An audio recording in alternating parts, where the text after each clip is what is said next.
So, medyo madulas na yung daan. Easy lang. Kalma.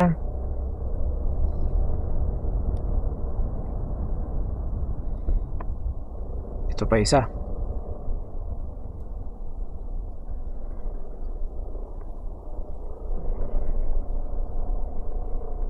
Oh, grabe. Tapos puro sigsag pa, no? Umuulan pa. Bantot naman nun. Putik yan. Sanay na siguro sila sa ganyang amoy, no? Yung fertilizer nila. Yun, no? Ang ganda, oh.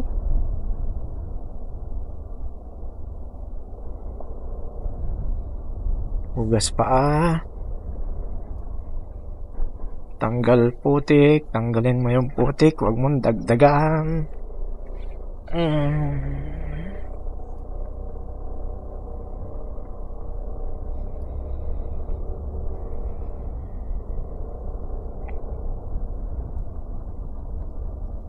Wow, may falls tayong dadaanan.